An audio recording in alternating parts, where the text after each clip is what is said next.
अस्सलामुअलैकुम। Tele school के इस एजुकेशन प्रोग्राम में खुशामदीद।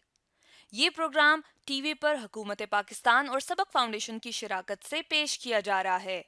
इसके लेसन्स पाकिस्तान के तमाम तालीमी बोर्ड बशमूल कैम्ब्रिज के सिलेबस के मुताबिक तैयार किए गए हैं, जिसमें एजुकेशन कंटेंट सबक फाउंडेशन प्रोवाइड कर रही है। सबक फाउंडेशन की वेबसाइट सबक.pk पर केजी से 12वीं जमात तक वीडियोस और प्रैक्टिस टेस्ट बिल्कुल मुफ्त दस्तयाब हैं।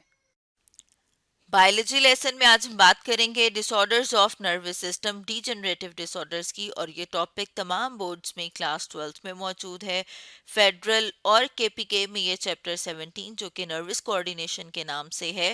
पंजाब और बलूचिस्तान में ये चैप्टर 17 जो कि कोऑर्डिनेशन एंड कंट्रोल के नाम से है, जबकि सिंध बोर्ड में ये चैप्टर 3 जो कि कोऑर्डिनेशन एंड कंट्रोल के नाम से है, उसमें ये टॉपिक मौजूद है।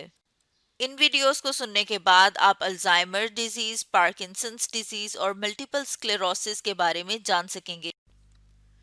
आज के बायोलॉजी के लेसन और इससे मुंसलिक वीडियोस को घर बैठे देखने के लिए आप सबक.pk की वेबसाइट पर जा सकते हैं। यहाँ पर तमाम बोर्ड्स की 9वीं से 12वीं जमात तक बायोलॉजी के सारे टॉपिक्स पर वीडियोस और प्रैक्टिस टेस्ट बिल्कुल मुफ्त मौजूद हैं।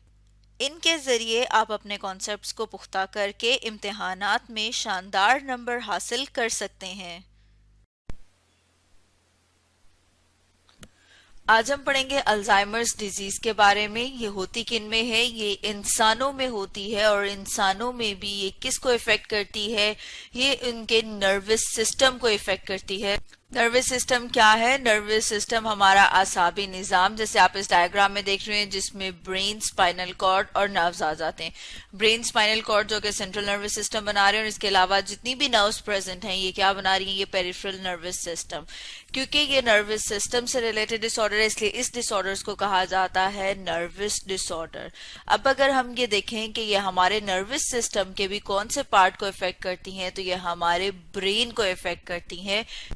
और जैसा कि हम जानते हैं कि जो हमारा नर्वस सिस्टम है वो किन सेल से मिलके बना हुआ है? वो नर्व सेल्स, या हम कह सकते हैं कि न्यूरॉन सेल से मिलके बना हुआ है।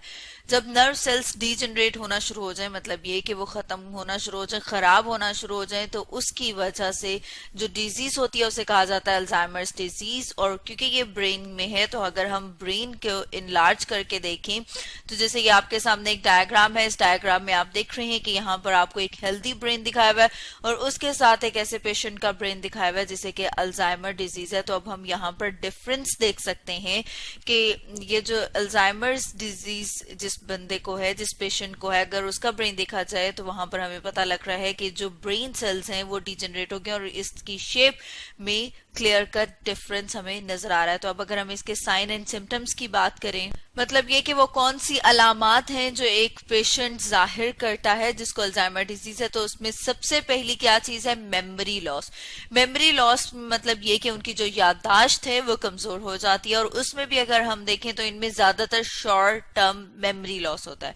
अब शॉर्ट टर्म मेमोरी लॉस को हम किस तरह से देख सकते हैं कि जैसे फॉर एग्जांपल ये चीज कोई उन्होंने कहीं रखी, कोई कीज वगैरह, कोई बुक्स वगैरह उन्होंने कहीं किसी जगह पे रखी, और रखने के बाद वो उन्हें भूल गए। मतलब ये कि अगर आप उन्हें कुछ टाइम के बाद, घंटे 2 घंटे के बाद पूछेंगे कि उन्होंने कहाँ रखी थी, तो उन्हें याद नहीं रहेगी वो बात। लेकिन इससे अगर हम ये देखें कि उनको कोई 10 साल पुरानी, कोई 20 साल पुरानी कोई कहानी, कोई इवेंट, कोई किस्सा उनसे पूछा जाए तो वो उन्हें बिल्कुल याद होगा। तो इस तरह का जो लॉस है, जिसमें हम कहते हैं कि थोड़े टाइम ड्यूरेशन पहले की चीजें उन्हें भूल जाती हैं, उसे कहा जाता है memory, short term memory loss. अब अगर हम ये देखें कि अगर हम उन्हें कोई टास्क दे देते हैं, जिसे उन्हें, जिसको कंप्लीट करने के लिए उन्हें क्या करना पड़ेगा? उन्हें प्लान करना पड़ेगा, उन्हें उसको ऑर्गेनाइज करना पड़ेगा, चीजों को तरतीब देना पड़ेगा उस टास्क को कंप्लीट करने के लिए, तो उसमें उन्हें मुश्किल होगी, वो नहीं कर पाएंगे। इसे क्या कहा जाता है? इसे कहा जाता है कि एग्जीक्यूटिव फंक्शनिंग में उन्हें प्रॉब्लम आ रहा है। मतलब क्या हो रहा है? चैलेंज्ड एग्जीक्यूटिव फंक्शनिंग के मतलब ये कि आपने उन्हें कोई टास्क दिया, और उस टास्क को, जैसे आप यहाँ पर भी देख रहे हैं कि डिफिकल्ट टू कंप्लीट टास्क, उसको उस टास्क को कंप्लीट करने में मुश्किल एक्चुअली, क्योंकि उसे चीजें प्लान करनी पड़ी और उनको ऑर्गेनाइज करना पड़ा। इसी तरह से हम देखते हैं कि अगर हम उन्हें कोई मैप दे दें, कोई नक्शा दे दें और उन्हें कहें कि उन्हें किसी जगह पर पहुंचना है, विजुअल इमेज दे दिया जाए कोई और उन्हें कहा जाए कि उन्हें वहां पर पहुंचना है, तो वो कंफ्यूज हो जाएंगे और उन्हें प्रॉब्लम होती है किसी भी चीज को अंडरस्टैंड करने में। इसी तरह से हम देखते हैं कि जो इनकी पर्सनालिटी है उसमें मूड चेंजेस बहुत ज्यादा होते हैं, मतलब ये कि कभी वो खुश हैं, कभी वो उदास हैं और बगैर किसी वजह के। इसी तरह से हम देखते हैं कि उनके जो वर्क और फैमिली इन्वायरमेंट है जहां पर वो काम करते हैं और जो उनका फैमिली है, ठीक है, वहां पर उनका जो बिहेवियर है वो किस तरह का हो जाएगा, विथड्रॉल टाइप का बिहेवियर हो जाएगा। मतलब ये कि वो क्या करना शुरू कर देंगे, वो लोगों से बातचीत करना कम कर देंगे, वो लोगों से इंटरेक्ट करना कम कर देंगे। इसके साथ हम देखते हैं कि उनकी जो जजमेंट है वो सही नहीं रहती, वो चीजों को सही तरह से जज नहीं कर पाते। इम्पेयर्ड मतलब ये कि वो खराब हो जाती है, वो सही डिसीजंस नहीं ले पाते हैं। इसी तरह से हम देखते हैं कि उन्हें क्या होता है, अगर ये डिजीज बहुत ज्यादा हो जाए तो उन्हें लफ्जों को इस्तेमाल करने में मुश्किल आती है, उन्हें लिखने में और बोलने में मुश्किलात पेश आती हैं। ये तो थे उसके साइन एंड सिम्टम्स, मतलब ये कि वो अलामात जो एक अल्जाइमर डिजीज का पेशेंट जाहिर करता है। अब अगर हम इनके कॉजेज और रिस्क फैक्टर्स की बात करें तो सबसे पहले हम इसके कॉजेज को देख लेते हैं कि वो कौन सी वजह है। जैसे कि हम ऊपर बात कर रहे थे कि ये जो डिजीज है वो क्योंकि हमारे नर्वस सिस्टम में स्पेशली हमारे ब्रेन को इफेक्ट करती है और वहां पे क्या होता है कि जो नर्व सेल्स हैं उनकी डेथ हो जाती है, ठीक है। अब अगर हम यहाँ पर इस डायग्राम में देखें तो इस डायग्राम में भी हमें नजर आ रहा है कि यहाँ पर नॉर्मल नर्व सेल्स दिखाए हुए और यहाँ पर दिखाया हुआ है कि अल्जाइमर डिजीज के पेशेंट के नर्व सेल्स कैसे हो जाएंगे। अब अगर हम इसमें देखें कि होता क्या है, तो नॉर्मली एक प्रोटीन है जिसे कहा जाता है अम्यूलाइड प्रोटीन, जैसे कि आप यहाँ पर देख रहे हैं। वो नॉर्मल जो सेल्स हैं उनमें बनती भी है और टूटती भी रहती है, लेकिन अगर यहाँ पर इस डायग्राम में आप देखेंगे तो वो क्या हो रही है, वो किस फॉर्म में आ जाती है, वो बीटा अम्यूलाइड प्रोटीन की फॉर्म में आ जाएगी। और उसके साथ साथ हम देख रहे हैं कि उसके प्लैक्स, मतलब ये कि वो जमा होनी शुरू होगी, इकट्ठी होनी शुरू होगी और उसके ढेर से बन गए। जैसे आप यहाँ पर देख रहे हैं कि ये क्या है, ये अम्यूलाइड प्रोटीन फ्लैक्स हैं। मतलब ये कि ये प्रोड्यूस होना शुरू होगी, बनना शुरू होगी, एक्यूमुलेट होना शुरू होगी, वहां पर जमा होना शुरू होगी और इसकी वजह से होगा क्या कि जो नर्व सेल्स हैं उनकी डेथ हो जाएगी। और इनके डेथ होने की वजह से जो डिजीज होती है वो कौन सी है, वो अल्जाइमर डिजीज, जैसे कि हम अभी ऊपर भी बात कर रहे थे। अब अगर हम इनके रिस्क फैक्टर्स की बात करें तो जो रिस्क फैक्टर्स हैं वो क्या है, सबसे पहला एज, मतलब ये कि बढ़ती हुई उम्र। जैसे जैसे इनकी उम्र बढ़ती जाएगी वैसे वैसे इस डिजीज के होने के चांसेस ज्यादा हो जाएंगे, खास तौर पर जब वो 70 साल के हो जाते हैं, मतलब ये कि आफ्टर द एज ऑफ 17 के चांसेस बढ़ जाएंगे। और जब वो 85 साल के होते हैं तो इनके 50% चांसेस और भी ज्यादा बढ़ जाते हैं। तो ये क्या है, ये उसके रिस्क फैक्टर्स और कॉजेज। और स्टूडेंट्स, आज हमने पढ़ा अल्जाइमर्स डिजीज के बारे में।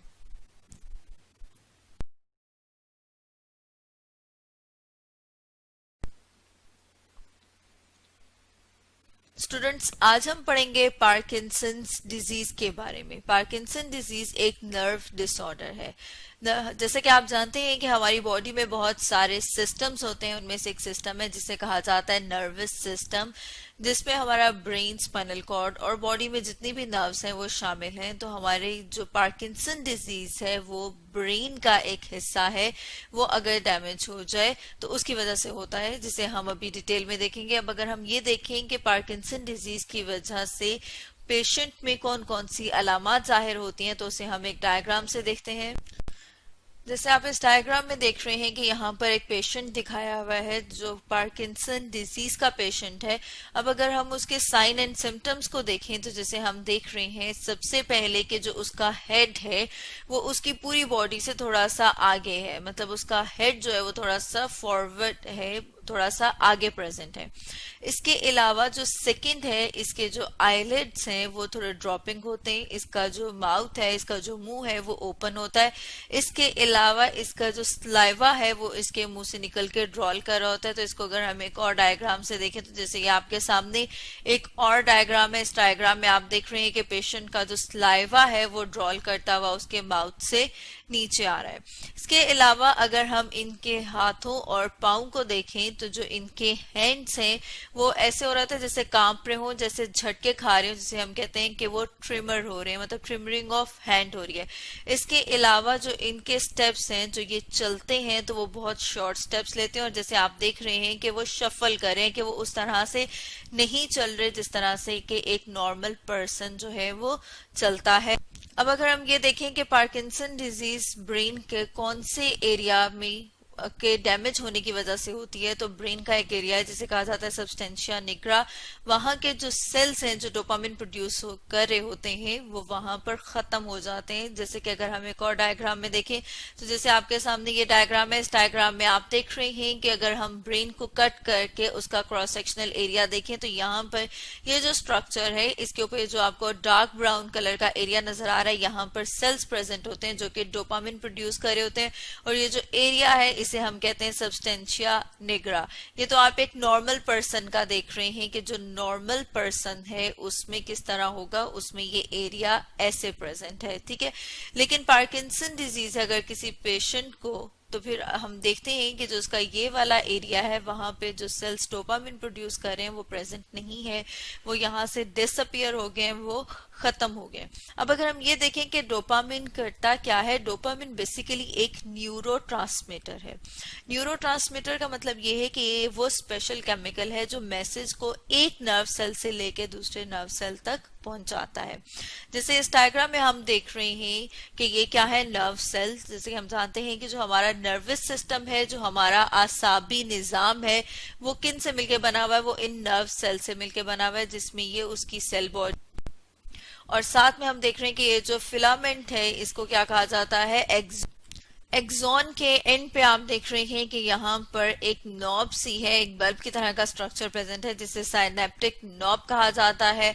और उस अगर हम इसको इनलार्ज करके देखें तो जैसे आप देख रहे हैं कि ये क्या है, ये साइनेप्टिक नॉब, और उसके दरमियान में ये जो एक स्पेस प्रेजेंट है, खाली जगह प्रेजेंट है, इसे कहा जाता है साइनेप्टिक क्लेफ्ट। उसके बाद जो यहाँ पर सेकेंड न्यूरॉन प्रेजेंट है, या फिर जो हम कहते हैं कि उसके आगे नेक्स्ट सेल प्रेजेंट है, उसके पास स्पेशल किस्म के रिसेप्टर्स होते हैं, जिसे आप देख रहे हैं कि जो ये वाले स्ट्रक्चर्स हैं ये क्या है, ये उसके रिसेप्टर्स हैं। तो अगर हम रिसेप्टर्स की बात करें, जैसे कि अगर हम यहाँ देखें तो ये क्या है, ये उसके रिसेप्टर्स हैं। तो ये जो रिसेप्टर्स हैं ये क्या करते हैं, ये इनको रिसीव करते हैं और फिर वही मैसेज कहाँ पर जाता है, उस नेक्स्ट न्यूरॉन या नेक्स्ट नर्व सेल में जाता है। जैसे आप यहाँ पर देख रहे हैं कि जो पार्किंसन अफेक्टेड न्यूरॉन है वहां पे डोपामीन की कंसंट्रेशन, उनकी मिकदार बहुत कम है, जबकि अगर हम नॉर्मल पर्सन के न्यूरॉन को देखें तो वो वहां पर आप अगर कंपेयर करें तो देख सकते हैं कि यहाँ पर जो डोपामीन की कंसंट्रेशन है या जो डोपामीन की मिकदार है वो एक पार्किंसन अफेक्टेड पर्सन या उसके न्यूरॉन से बहुत ज्यादा है। और डोपामीन की कंसंट्रेशन कम होने की वजह से, मिकदार कम होने की वजह से होता क्या है, जैसे कि हम ऊपर बात कर रहे थे कि पर्सन जो है वो कंट्रोल्ड मूवमेंट या स्मूथ मूवमेंट शो नहीं कर सकता। तो स्टूडेंट्स, आज हमने पढ़ा पार्किंसंस डिजीज के बारे में।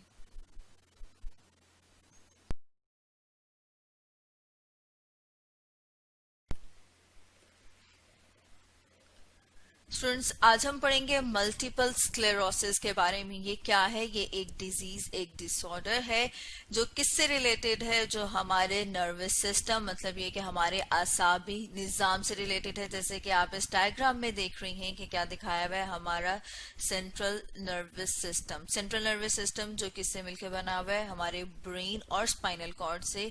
और अगर हम नर्वस सिस्टम की बात करें तो हमारी बॉडी में जितनी भी नर्व्स हैं वो भी हमारे नर्वस सिस्टम में आती हैं।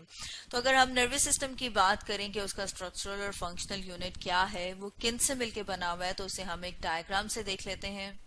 जैसे आप इस डायग्राम में देख रहे हैं कि यहाँ पर आपको नर्व सेल्स दिखाए हुए हैं, और नर्व सेल की बात की जाए तो उसमें उसका जो ये स्ट्रक्चर है, जो लॉन्ग फिलामेंट एक लंबे धागे की तरह से, इसे एक्सॉन कहा जाता है। एक्सॉन के भी आप देख रहे हैं कि ऊपर ये जो ब्लू कलर में आपको दिखाई हुई है, ये क्या है, माइलिन शीट प्रेजेंट है, जो कि एक नॉर्मली नर्व सेल में हम कह रहे हैं कि प्रेजेंट होती है। तो अगर हम डिजीज की बात करें कि मल्टीपल स्क्लेरोसिस किस वजह से होती है, तो ये जो माइलिन शीट जो कि नॉर्मली एक सेल में प्रेजेंट है, नर्व सेल के ऊपर प्रेजेंट है, जब वो डैमेज हो जाए, ठीक है, जैसे आप यहाँ पर देख रहे हैं कि वो जो शीट है वो क्या हो गई है, वो डैमेज हो गई है। तो उसके डैमेज होने की वजह से जो डिजीज होती है उसे मल्टीपल स्क्लेरोसिस कहा जाता है। अब अगर हम इस डिजीज की बात करें कि ये क्या है, तो ये एक ऑटो इम्यून डिजीज है। ऑटो इम्यून का क्या मतलब है कि हमारी बॉडी के जो अपने ही सेल्स हैं, जो व्हाइट ब्लड सेल्स हैं, जिन्हें हम कहते हैं कि जो हमारी बॉडी की आर्मी है, जो हमें डिफरेंट पैथोजन, जो डिजीज कॉजिंग एजेंट्स हैं, जो बीमारी बनाने की वजह बनते हैं, उनसे बचाते हैं। तो ये क्या करते हैं, कुछ व्हाइट ब्लड सेल्स अपने ही सेल्स के माइलिन शीट को डिस्ट्रॉय करना शुरू कर देते हैं, उनकी ईटिंग स्टार्ट कर देते हैं। तो जिसकी वजह से जो डिजीज होती है उसे मल्टीपल स्क्लेरोसिस कहा जाता है। अब अगर हम इसके सिम्टम्स की बात करें कि वो क्या क्या सिम्टम्स हैं, तो वो साथ में देख लेते हैं। इसके साथ साथ हम यहाँ पर इस डायग्राम में देख रहे हैं कि अगर हम ब्रेन के एक सेक्शन को कट करके देखें, तो जैसे आप यहाँ पर देख रहे हैं कि जब माइलिन जो है वो डीजनरेट हो जाती है ब्रेन के या स्पाइनल कॉर्ड में, तो उसकी वजह से वो वाला एरिया इफेक्ट होगा। और हम ये देख लेते हैं कि उसके इफेक्ट होने से होगा क्या। जैसे कि हम बात कर रहे थे कि जो नर्व सेल्स हैं नॉर्मली उनके ऊपर माइलिन शीट प्रेजेंट है। तो अब अगर हम ये देखें कि वो माइलिन शीट नॉर्मली करती क्या है, वो माइलिन शीट जो है उसकी वजह से जो मैसेज है उसकी स्पीड तेज हो जाती है कि वो फौरन से बॉडी के किसी भी पार्ट से ब्रेन तक बहुत स्पीडी पहुंचाया जाता है। अगर वो माइलिन शीट जो है वो डिस्टर्ब हो जाएगी, डीजनरेट हो जाएगी, तो सबसे पहले क्या होगा कि जो मैसेजेस हैं वो उनकी स्पीड स्लो डाउन हो जाएगी या वो मैसेज जो है ब्रेन तक पहुंचना स्टॉप हो जाएंगे। उसकी वजह से फर्दर आगे क्या क्या हो सकता है, विजुअल डिस्टर्बेंस हो सकती है। मतलब विजुअल क्या, जो हमारे देखने की सलाहियत है उस वो डिस्टर्ब हो सकती है। हमारे जो मसल्स हैं, हमारे जो पट्टे हैं वो वीक हो सकते हैं। ठीक है, इसके अलावा जैसे कि हम देखते हैं कि क्या हो सकता है, ट्रबल विद हम कहते हैं कि कोऑर्डिनेशन एंड बैलेंस। अब अगर इसकी बात की जाए तो कोऑर्डिनेशन क्या है, कोऑर्डिनेशन जैसे कि हमारी बॉडी जो है वो क्या है, उसमें बहुत सारे सेल्स प्रेजेंट हैं।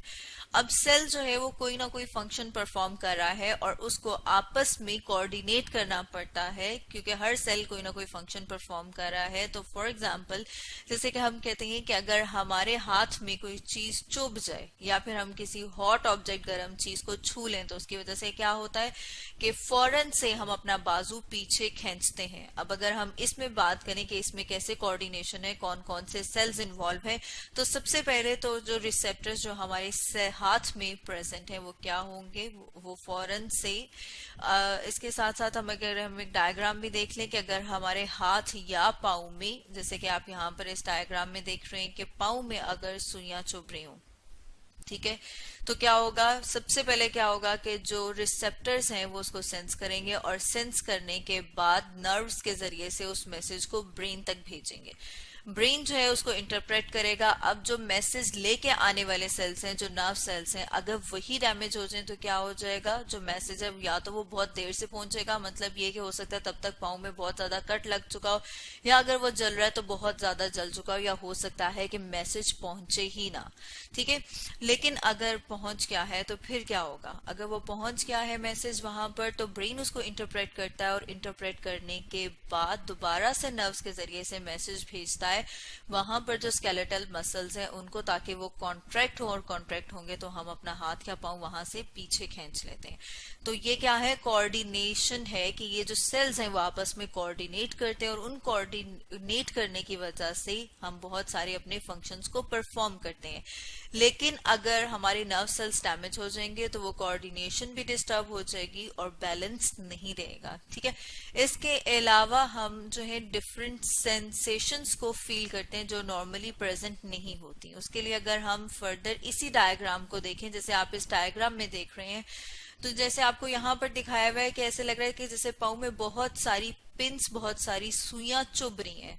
ये उस पर्सन की जिसको ये डिजीज है ये सिर्फ फील होता है, नॉर्मली उसको ऐसा नहीं होता कि उसको रियल में इतनी पिंस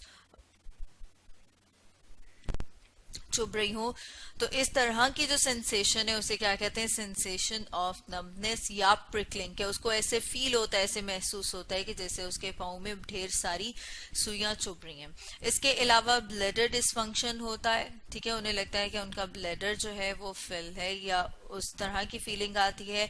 इसके अलावा हम देखते हैं कि अगर ये डिजीज बहुत ज्यादा डेवलप हो चुकी है, नर्व सेल्स जो है बहुत ज्यादा डैमेज हो चुके हैं, तो वो अपनी जो एबिलिटी है जिसको हम कहते हैं कि रीडिंग और राइटिंग की, कि उनके लिखना या बोलना या उनकी जो चलना है वो भी इसकी वजह से डिस्टर्ब हो सकता है। तो स्टूडेंट्स, आज हमने पढ़ा मल्टीपल स्क्लेरोसिस के बारे में।